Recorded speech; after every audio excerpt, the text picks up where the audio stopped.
Guys, আজকে আমি বড়ইর আচার বানাবো।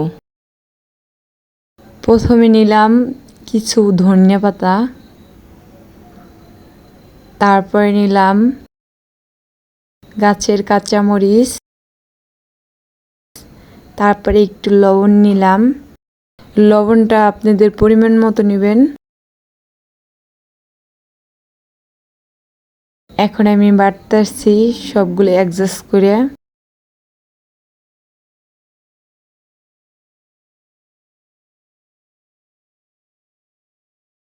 একটু ফিনিশিং করে বাটতে হবে, ভালো করে বাইটে ঘুরাইয়ে ফিরে ভালো করে বাটতে হবে। এখন আমার বাটা হয়ে গেছে। এখন আমি একটা বড়ি খাইয়ে দেখি কেমন হয়েছে।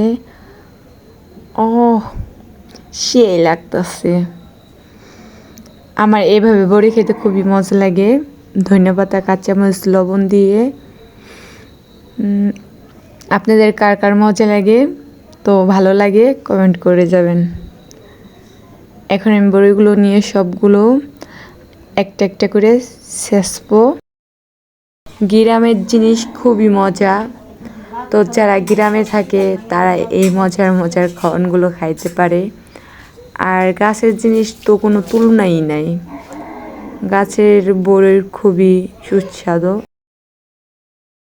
এই গাছের বড়ই কার কার খাইতে ভালো লাগে? আমার খুবই ভালো লাগে দেশি বড়ই খাইতে। তো কিনা বড়ির চেয়ে এই বড়িগুলো খুব সুস্বাদু। যে আমার মতো টক খাইতে চান সে এভাবে ছেঁচে আচার বানিয়ে তারপরে খাবেন। বড়িগুলো খুবই মজা। এখন আমি 2 হাত দিয়ে কসলাইয়ে তারপরে বাইটে নিলাম।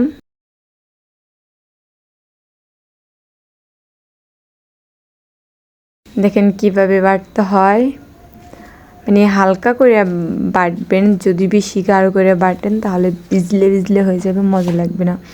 তো আমার লবণ একটু কম হয়েছিল, তার জন্য আর একটু লবণ দিয়ে দিলাম। এখন হাত দিয়ে চটকাই নিলাম, ভালো করে অ্যাডজাস্ট করে নিতেছি। এখন আর একটু মানে কোনো রকম আস্তে হালকাভাবে পাটা দিয়ে একটু ডলা দিলাম।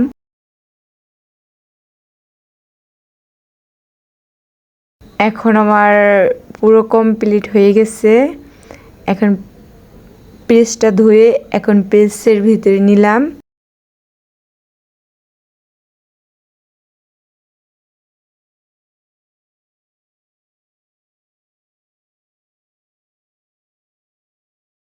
আমার কমপ্লিট হয়ে গেল সব।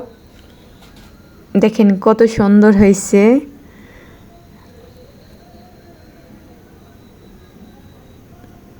সেই স্বাদ। কার কার ভালো লাগে সে বাসায় বানাই খাবেন। আর একটু খেয়ে দেখলাম, সেই মজা লাগতেছে। আমার কাছে টক খাইতে খুবই পছন্দ বা খুবই ভালো লাগে। আজকের ভিডিওটা এই পর্যন্তই। আপনাদের যদি ভিডিওটা ভালো লাগে সাবস্ক্রাইব আর লাইক করে যাবেন।